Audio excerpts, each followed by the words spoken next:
Eu não sei vocês, mas eu sempre me questionei que se a verdade é uma só, por que existe tantas religiões pelo mundo? Meu nome é Jefferson Mourão. Se você se interessa por esses assuntos de curiosidade sobre religião, sobre questionamentos, coisas que as pessoas têm medo de perguntar, você está no lugar certo. Se a verdade é uma e universal, ela não deveria depender de onde você nasceu, certo? Porque quando começamos a questionar de verdade as coisas, elas ficam bem mais complicadas do que qualquer livro sagrado. Se existe um único Deus, uma única verdade absoluta, uma única resposta correta para a pergunta mais importante da existência humana, por que 4 bilhões de pessoas seguem o cristianismo ou o islamismo?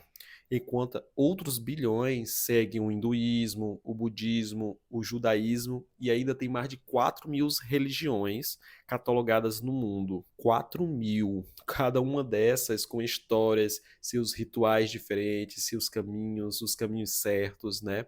Então, dentro dessa história, quem está certo? Ou será que ninguém está completamente certo? Mas calma lá, antes de continuar, eu preciso mostrar algo que quase ninguém explica quando fala sobre religião. Porque religião, ela não surgiu simplesmente do nada, ela foi construída peça por peça ao longo de milhares de anos. E quando entendemos tudo isso, a gente começa a ter uns pensamentos que mudam. Antes de continuar com o vídeo, eu peço que você curta e siga o canal também. Volta comigo no tempo.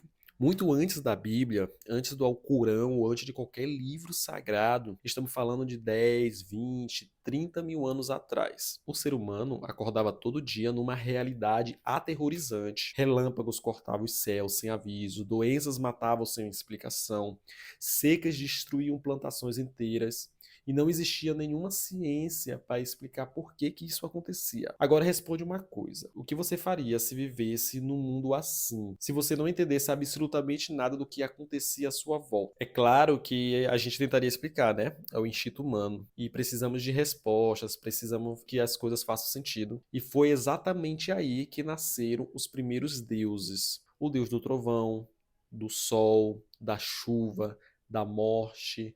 Cada fenômeno inexplicado ganhava um nome, uma face e uma história.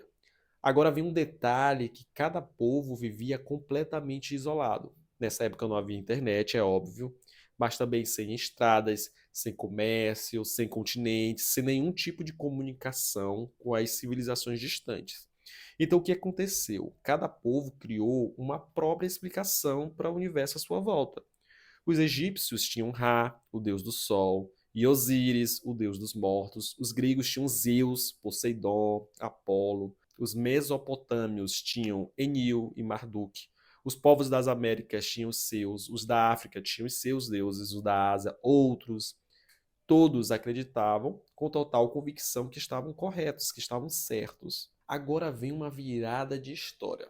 Com o tempo, essas crenças pararam de ser só histórias contadas à beira do fogo. Elas começaram a se organizar, ganharam regras, ganharam textos escritos, além de estrutura, hierarquia, líderes religiosos, ou seja, viraram sistemas.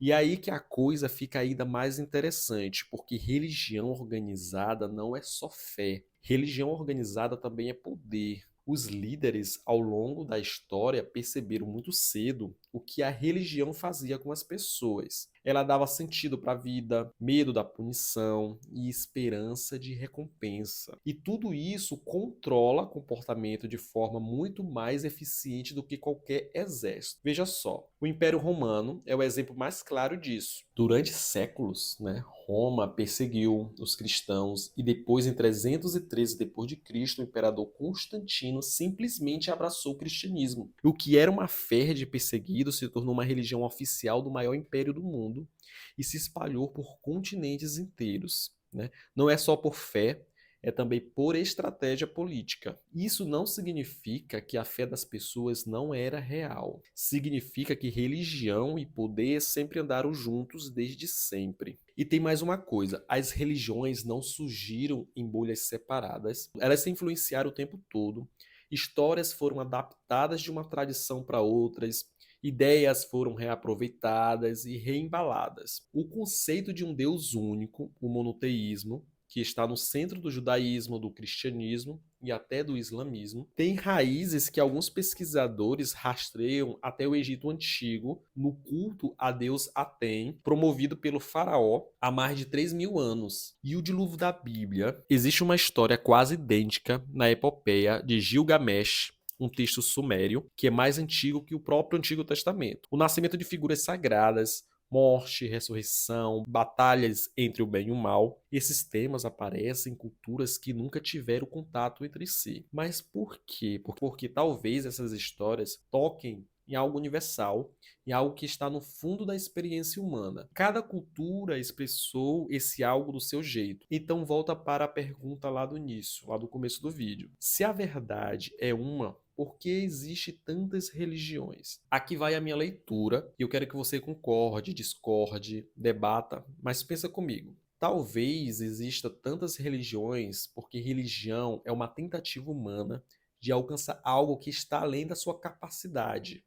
Ou seja, a capacidade de provar algo que nenhuma ciência conseguiu confirmar ou negar completamente.